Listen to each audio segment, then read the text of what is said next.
দৌৰত আৰু ৰিটেনত যদি পাছ কৰিবলৈ মন আছে, এই ভিডিঅ'টো তোমাৰ বাবে। এটা ফুল এক্সপেৰিয়েঞ্চৰ কথা ক'ম যেন দৌৰিলে কেনেকৈ দৌৰিব লাগিব আৰু ৰিটেন পঢ়িলে কেনেকৈ পঢ়িব লাগিব আৰু কি পঢ়িলে তুমি পাছ কৰিবা খাটাং SSC। আজি এই ভিডিঅ'টো SSCৰ কাৰণে ছোৱালী আৰু ল'ৰা দুয়োটাৰ বাবে এই ভিডিঅ'টো বনোৱা হ'ল আৰু লাষ্টলৈকে চাবা আৰু বুজি পাবা। দৌৰাৰ কথাটো হ'ল প্ৰথম, যদি তুমি ৰাতিপুৱা দৌৰিম বুলি ভাবিছা তেনে ৰাতিপুৱা সোনকালে উঠি গৈ ফিল্ডত 1600 মিটাৰ যিটো হয়, এপাকত যদি 400 মিটাৰ আছে, সেই ফিল্ডখনত তুমি 15 পাক দৌৰিবলৈ চেষ্টা কৰা। তেতিয়া তোমাৰ 5 কিলোমিটাৰ ওপৰত যাব আৰু লাহে লাহে দৌৰিবৰ চেষ্টা কৰা। লগৰ কাৰোবাৰ লগত দৌৰিবলৈ চেষ্টা কৰা। যদি তোমাৰ ফিল্ডত দৌৰি এলাহ লাগে তেনেহ'লে তুমি লগৰ কাৰোবাক লৈ তুমি ফিল্ডত দৌৰিবলৈ ৰাস্তাত দৌৰা অভ্যাস কৰা।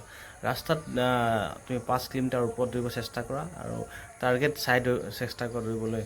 তাত কি হ'ব, তেতিয়া তোমাৰ এলাহ নালাগিব আৰু তোমাৰ জোচটো থাকিব যে আগত এইখিনি জেগা পাবই লাগিব। সেইখিনি জেগা নোপোৱালৈকে তোমাৰ হয়তো ভাগৰ লাগিব পাৰে। ভাগৰ লাগিলেও তুমি সেই যিখিনি টাৰ্গেট ল'বা, বোলে 6 কিলোমিটাৰ এইখিনিত হয়, তালৈকে তুমি দৌৰি দিবা আৰু তালৈকে দৌৰি দিলে তুমি নিশ্চয় তোমাৰ সেই দমটো আহিব। আৰু চাকৰি যিদিনা ইণ্টাৰভিউ হয় সেইদিনাতো সেই একেই হয়। য'ত ইণ্টাৰভিউ দিয়ে, যেতিয়া লখৰাত যেতিয়া মই ইণ্টাৰভিউ মাৰিছোঁ, দুপাক দৌৰিবলগীয়া আছিল, 2.5 কিলোমিটাৰ 5 কিলোমিটাৰ। সেই 2.5 কিলোমিটাৰৰ মাজত 1 কিলোমিটাৰ বোকাই আছিল।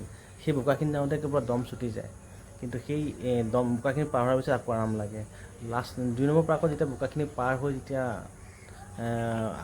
সোমাবলৈ 1-1.5 কিলোমিটাৰ আছিল, সেইখিনি সময়ত দম এৰি দিব নালাগে। এৰি দিয়া নাছিলোঁ আৰু এৰি দিয়াৰ বাবে হয়তো লাষ্টলৈকে দৌৰিছিলোঁ, লাষ্টত আহি হ'লেও সোমাইছিলোঁ। আৰু লাষ্টত SSCত লাষ্টত ৰানিং দৌৰ সোমালেই হ'ল আৰু তোমাৰ চাকৰি মেডিকেল ফিট যদি তুমি এতিয়া ভালকৈ দিয়া তেনেহ'লে তুমি চাকৰি পাবাই। দৌৰাৰ টিপছ এই দুটাই, যেন তুমি ফিল্ডত যদি এলাহ লাগে ৰাস্তাত দৌৰিবা, আৰু ৰাস্তাত যদি তোমাৰ টাৰ্গেটটো ফিক্স কৰি ল'বা আৰু টাৰ্গেট পাবাই, টাৰ্গেট পষ্ট কৰিবাই আৰু সেইটো তোমাৰ ৰানিং তোমাৰ ঠিক হৈ যাব। ৰিটেনৰ কথা আহিল, ৰিটেনৰ বাবে তুমি হয়তো যদি ঘৰত এনি টাইম থাকা তেনেহ'লে তোমাৰ প্ৰথমে কিতাপ পঢ়িবা। কিতাপ পঢ়ি যদি এলাহ লাগে তেতিয়াহ'লে তুমি মোবাইলত ৰেকৰ্ডিং কৰি ল'বা আৰু হেডফোনত শুনিবা। কাম কৰি থকাৰ সময়তো শুনি থাকিব পাৰা আৰু ক'ৰবাত ওলাই যোৱাৰ সময়তো হেডফোনত তুমি শুনি থাকিব পাৰা। মানুহে ভাবিব পাৰে তুমি যেন গান শুনি আছা বুলি, কিন্তু তোমাৰ লক্ষ্য হ'ল তোমাৰ ৰিটেন পাছ কৰা। এতিয়া কি পঢ়িবা? মই তোমাক এটাই কথা ক'ম যে তুমি SSC ৰিটেন পাছ কৰিব হ'লে তুমি ৰিজনিংখিনি ভালকৈ চোৱা, তাৰপিছত গ্ৰামাৰখিনি ভালকৈ চোৱা, তাৰপিছত অংকখিনি অলপ চোৱা। ৰিজনিঙত যদি 30ৰ ভিতৰত তুমি 30 পাব পাৰা, 30ৰ ভিতৰত 25 পোৱা, তেনেহ'লে তোমাৰ 25ত 50 নম্বৰ আহি গ'ল।